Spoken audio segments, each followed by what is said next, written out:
কোন পর্যায়ে আছে ভাই? খবরটা দেখার পর থেকে আমার মাথা ঘুরতেছে।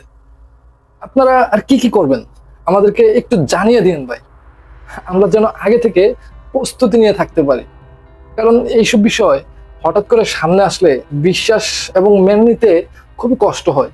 সত্যি খুবই কষ্ট হয়। এটা আশা করা যায় না এসব। দর্শক, মূল বিষয় হচ্ছে আওয়ামী লীগ নেত্রীকে রক্ষা করার জন্য কোরআন ছুঁয়ে 2 লাখ টাকা চাঁদা নিলেন বিএনপি নেতা। কি যে একটা অবস্থা! চেতনার বাংলায় জয় বাংলা ঠেলা সামলা।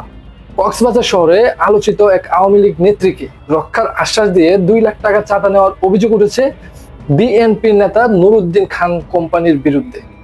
শুধু টাকা নেওয়াই নয়, তিনি পবিত্র কোরআন, আমাদের পবিত্র কোরআন শরীফ মাথায় রেখে এই অর্থ গ্রহণ করতে তাকে দেখা গেছে। ভালো কাজ করছেন। জামাতে যদি আওয়ামী লীগের নেতা নেত্রীকে ব্যক্তিগত শেল্টার দিয়ে এলাকায় প্রকাশ্য চলাফেরা করতে সাহায্য করতে পারে, বিএনপি কেন পারবে না? আওয়ামী লীগ ঠেকানোর সব দায় শুধু বিএনপির হবে কেন?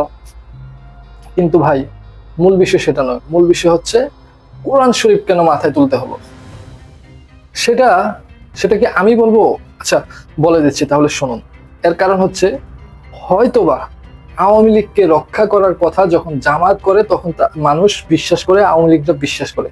আর বিএনপি যখন বলে তখন তারা বিশ্বাস করে না, কারণ বিএনপি দ্বারা সারা দেশে আওয়ামী লীগের নেতা কর্মী নির্যাতিত। তাই এখানে বিশ্বাস হয় না, আর বিশ্বাস করানোর জন্যই এই কাজ। টাকার কথা নাই বললাম, সেটা ভিন্ন বিষয়। অভিযুক্ত নুরুদ্দিন খান শহরের 1 নম্বর ওয়ার্ডের পূর্ব শাখার সাধারণ সম্পাদকের দায়িত্ব পালন করছেন। স্বাভাবিক ব্যাপার, নেতা বা পদধারী ব্যক্তি ছাড়া আর কেউ এই কাজ করার সাহসই করবে না। গোপনে ধারণ করা এক ভিডিওতে দেখা যায় 1 নম্বর ওয়ার্ডের সমিতি পাড়ার আওয়ামী লীগ নেত্রী রোজিনা আক্তারকে রাজনৈতিক ও পুলিশি হয়রানি থেকে রক্ষা করার আশ্বাস দিতে মাথায় কোরআন তুলেন নুরুদ্দিন। একই সঙ্গে তার হাত থেকে 2 লক্ষ টাকা গ্রহণ করেছেন তিনি। পার্থক্য তো এখানেই ভাই রে। জামাত আওয়ামী লীগের নেতা কর্মীদেরকে সাপোর্ট দেয়, রক্ষা করে। আওয়ামী লীগ আগামী নির্বাচনের কথা চিন্তা করে, ভোট পাওয়ার জন্য তারা এই কাজগুলা করে। আর বিএনপি করে নিজেদের লাভের জন্য, টাকা আত্মসাতের জন্য। এতে লাভ হয় নিজের, দলের কোনো লাভ নেই। লাভ হয় স্থানীয় নেতার পকেটে ঢুকে টাকা। ভিডিওটি সামাজিক যোগাযোগ মাধ্যমে ছড়িয়ে পড়ার পর জেলায় ব্যাপক তোলপাড় সৃষ্টি হয়েছে। স্থানীয়রা একে ধর্মীয় অবমাননা ও নৈতিক অবক্ষয়ের উদাহরণ হিসেবে দেখছেন। রোজিনা আক্তার অভিযোগ করেন, প্রথমে নুরুদ্দিন রাজনৈতিক আশ্রয় এবং পুলিশি হয়রানি থেকে রক্ষা করার প্রতিশ্রুতি দিয়ে 2 লাখ টাকা নেন। তবে এখানেই শেষ হয়নি। টাকা নেওয়ার পর আরো অর্থ দাবি করেন এই বিএনপি নেতা। কাম সারছে। কার সাথে কন্ট্যাক্ট করলেন এই নেত্রী? কার সাথে? তিনি বলেন, প্রথমে ভাবছিলাম আমাকে বিপদ থেকে বাঁচাবেন, কিন্তু টাকা দেওয়ার পর আরো টাকার জন্য চাপ দেন। আমি রাজি না হলে তিনি আমাকে হত্যার পর আমার ঘরবাড়ি জ্বালিয়ে দেওয়ার হুমকি দেন। এখন আমি ভয়ে আছি। দর্শক, এখন বলেন, আপনারাই বলেন, জামায়াতের সম্পর্কে আমরা কোনো অভিযোগ পাই? জামাতের নেতারা কি আওয়ামী লীগকে রক্ষা করে না? কিন্তু আজ পর্যন্ত এমন কোন অভিযোগ পেয়েছেন টাকা খেয়ে রক্ষা করেছে? আমি পাইনি।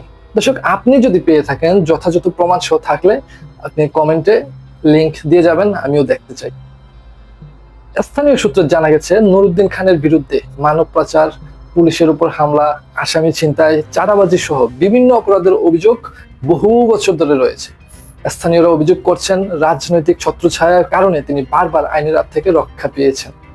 দারুণ ব্যাপার। এটাই আমাদের বাংলাদেশের রাজনীতি। বাংলাদেশের রাজনৈতিক যে কর্মকাণ্ডগুলো, এখানে ভালো কোনো ব্যক্তি রাজনীতিতে টিকে থাকতে পারবে না, এমন লোকেই করবে রাজনীতি। বাংলাদেশের রাজনীতি ভালো লোকের জন্য নয় নয় এখানে ভালো লোক রাজনীতি করতে পারবে না, ল্যাং মেরে ফেলে দেবে। শহরের এক ব্যবসায়ী বলেন, নুরুদ্দিনের নাম শুনলেই মানুষ আতঙ্কিত হয়ে যায়, অথচ আজ তিনি কোরআন মাথায় রেখে টাকা নিচ্ছেন। এটা শুধু প্রতারণা নয়, ভয়ঙ্কর রসিকতাও। অবশ্যই রসিকতা, কারণ তিনি আমাদের ধর্মের মূল কিতাবকে কোনো ভালো কাজে ব্যবহার করেননি। তিনি যা করেছেন এটা অবশ্যই কোরআন শরীফকে অপমান করা। ও তারপরে অভিযোগের বিষয়ে বিএনপি নেতা নুরুদ্দিন খান দাবি করেন, আমি এলাকার সমাজপতি, বিচারশালী সব আমি করি। পেছন মারছে। এই লোক যদি সমাজের বিচারক হয় তাহলে সেই সমাজের কি অবস্থা চিন্তা করা যায়। তিনি আরো বলেন, এটা আমার বিরুদ্ধে ষড়যন্ত্র করা হচ্ছে। এটার প্রতিবাদও আমি দিয়েছি। তবে তাকে প্রশ্ন করা হলে কেন কোরআন মাথায় তুলে টাকা নেন, নুরুদ্দিন বিষয়টি এড়িয়ে গিয়ে ফোন কেটে দেন এবং পরে প্রতিবেদকের সঙ্গে দেখা করার কথা বলেন। কক্সবাজার পৌর বিএনপির সভাপতি রফিকুল হুদা চৌধুরী বলেন, ঘটনাটি আমাদের নজরে আসার পর থেকে আমরা তদন্ত শুরু করেছি। প্রথমে তাকে শোকজ করা হবে, যদি সে যথাযথ ব্যাখ্যা দিতে ব্যর্থ হয় তবে তার বিরুদ্ধে ব্যবস্থা নেওয়া হবে। এগুলাই এগুলাই শুধু অভিনয়, কারণ এই টাকা সভাপতি পায়নি সেটাও তো আমাদের কাছে সন্দেহজনক। তারপরেও দেখার বিষয় তারা কি ব্যবস্থা নেয়। দর্শক, আপনার মতামত জানান কমেন্ট বক্সে এবং পরবর্তী আপডেট পেতে চ্যানেলটি সাবস্ক্রাইব করে পাশে থাকবেন। ধন্যবাদ। আসসালামু আলাইকুম।